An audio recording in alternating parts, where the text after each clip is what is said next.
We've been watching President Trump in the Oval Office with the German Chancellor, and a lot to get to here. But the most interesting and perhaps important issue, political issue and policy issue, is what President Trump said about his now former friend, at least it seems, Elon Musk.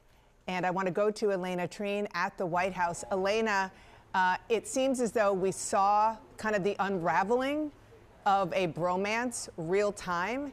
And what our viewers saw was what it turned out to be one side of a fight. The other side was Elon Musk real time using his platform X to respond and kind of push back on many of the things that President Trump said. We're going to show our viewers what happened, but I want you to kind of give a sense of what brought us to this extraordinary moment just a few days after he gave a big glowing goodbye to Elon Musk from the White House. Yeah, it's not even a week, Dana, since we saw them both praise each other from the Oval Office days later now. And actually the first time reporters are actually having the opportunity to ask the president about this since that moment. We're now seeing this completely fraying relationship on full display. It's very remarkable given just how close I know, my colleagues here at the White House, and I know that the president and Musk have been for months now, really him being one of the president's favorite people on this White House complex. I want to give you a sense just of some of the key things I took away from the president's comments. Overall, though, I would note as well that his tone was strikingly somber when discussing this, and really you could see that it saddened him. Almost. You could see kind of the emotion in his tone and on his face as he was discussing this. He said, quote, "I've always liked Elon." He said I was very surprised. He said he would have rather had him criticize him directly rather than the spending bill that the president has been working tirelessly with his team to try and muscle through Congress. He said, and this to me was maybe the most notable quote from the president, he said, "Look, Elon and I had being a very key word here, had a great relationship. I don't know if we will anymore." He said he was very disappointed in Musk. He went on to add that Musk knew about the, quote, inner workings of the bill very intimately, and claimed that he only started to take issue with it and had a problem with it once he left the administration, but also once he learned of the breadth of the electric vehicle mandate, really the credits that are being revoked in this bill that, of course, could and will impact Tesla. We also did see, as you mentioned, Dana, Musk respond to this just moments ago on X. He had really been posting throughout the entire time the president was speaking, but then he did post, made this one post linking to a video of the president making these comments about him, and said, "Keep the EV mandates in the bill, but get rid of the pork and the rest of it." He said you could have an ugly big bill or a slim and beautiful bill. So clearly showing, actually at the top of that post, he said, quote, "whatever," really showing, where he stands on this. All to say, I mean, if you just look at months ago, particularly leading up to him being in the White House and then ever since, the president would parade Musk around Mar-a-Lago and his different properties with him, always had him by his side at the dinner table, has continued to allow him to walk into the Oval, unannounced whenever he wanted. This is very far from that, and it's very unclear now where this relationship is going to go. Well, I think we're watching where it's going, and it's going pretty downhill pretty fast. Elena, thank you so much. I am joined here by some really terrific reporters, CNN's Kristen Holmes, Josh Dawsey of the Wall Street Journal, Zolan Kanu-Youngs of the New York Times, and CNN's Kylie Atwood. Let's just start by recapping one of the comments that President Trump made about Elon Musk. You saw a man who was very happy when he stood behind the Oval desk, and even with the black eye, I said, "You want a little makeup? We'll get you a little makeup." But he said, "No, I don't think so," which is interesting and very nice. He wants to be who he is, so you could make that statement too, I guess. Look, Elon and I had a great relationship. I don't know if we're well anymore. I was surprised because you were here. Everybody in this room practically was here as we had a wonderful send-off. He said wonderful things about me. You couldn't have nicer. Said the best things. He's worn the hat. Trump was right about everything. And I am right about the great, big, beautiful bill.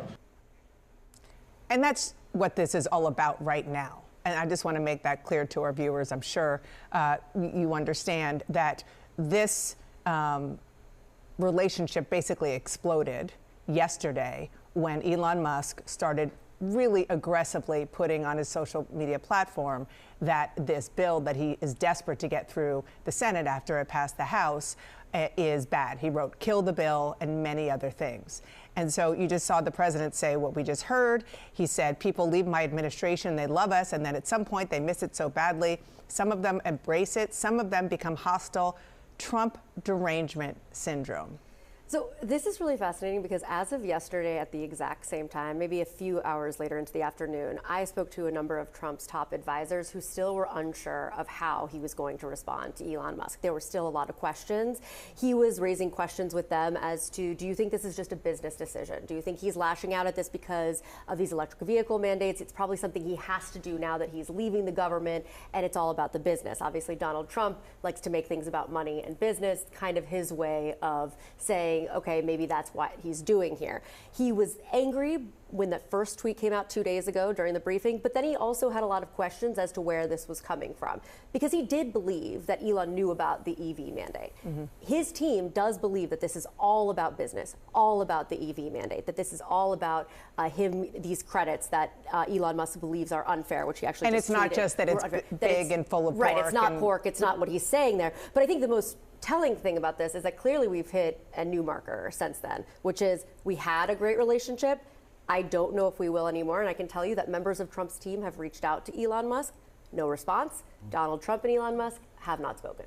Yeah, and this was bubbling, though, for several months. I mean, Trump had said publicly, repeatedly, that he and Elon are close and vice versa, but there's been lots of frustrations that have happened between the two men over political endorsements, over Elon trying to get a briefing of the Department of Defense, over China, over some of the other staff fights inside the White House. And Trump's team was ready to see Elon go. There's no doubt about it. Trump himself wanted to have an event on Friday and try to have an amicable breakup here, in part because Elon is such a wealthy donor. He is the richest man in the world. He fueled hundreds of millions of dollars for this campaign. He is a political force to a large degree. He controls one of the main ways that Republicans communicate. I mean, unlike some of the relationships Trump has had, a breakup here could hurt him too. I mean, there really is a lot of caution here that I think his people are trying to navigate. Okay, where are we going from here? Because we're playing with live, live rounds. This is what you were referring to. You see on the screen, this is a video of the two of them in the Oval Office, which, by the way, I don't want to let it go unmentioned that the president made fun of the black eye that Elon Musk had. I mean, that was very clear that he wanted to get that in there. But when it comes to the substance of what we're talking about here, I also want to underscore that they are kind of saying the quiet part out loud with regard to Elon Musk's business interests. And the fact that there was even a question inside the White House, maybe by the president himself, because he just said it in the Oval Office, that Elon Musk doesn't like this bill because it's not good for his business. The EV mandate, electric vehicle mandate, goes away. I mean, they're not even pretending that there's no conflict of interest here. And that was one of the things that Musk responded to on X Real Time. He said, false, this bill was never shown. Well, first he said, that's not about that. And then he said, false, this bill was never shown to me even once and was passed in the dead of night so fast that almost no one in Congress could even read it. That was in response to Trump saying he was disappointed with Musk because he knew the inner workings of this bill better than anyone sitting here. You had the president in the Oval Office essentially say that Elon Musk's criticism is a matter of personal grievance. It's a matter of the fact that he thinks that this will hurt his business. Elon, up until this point, when he has shared criticism for this bill, has said that it's about undermining really the effort he took to cut federal bureaucracy, reduce the deficit as well. And he said that it's about sort of fiscal responsibility. Here you have the president completely saying that that is not true and that it's really actually about somebody trying to protect his business, which is interesting also because Elon was with the administration when the Trump administration was rolling back EV subsidies that the Biden administration put forward as well. So that's another detail I had here. But it's remarkable to see here just the shift in the past couple days. I asked the president last Friday about reports of Elon Musk's drug use as well. And he went out of his way to say that that is not a concern, that is not troubling to him, that he still stands by Elon Musk. All of that now to this point, where now you have criticism against a signature part of Trump's domestic agenda. And now he's saying, well, this is someone who's just worried about their business, essentially.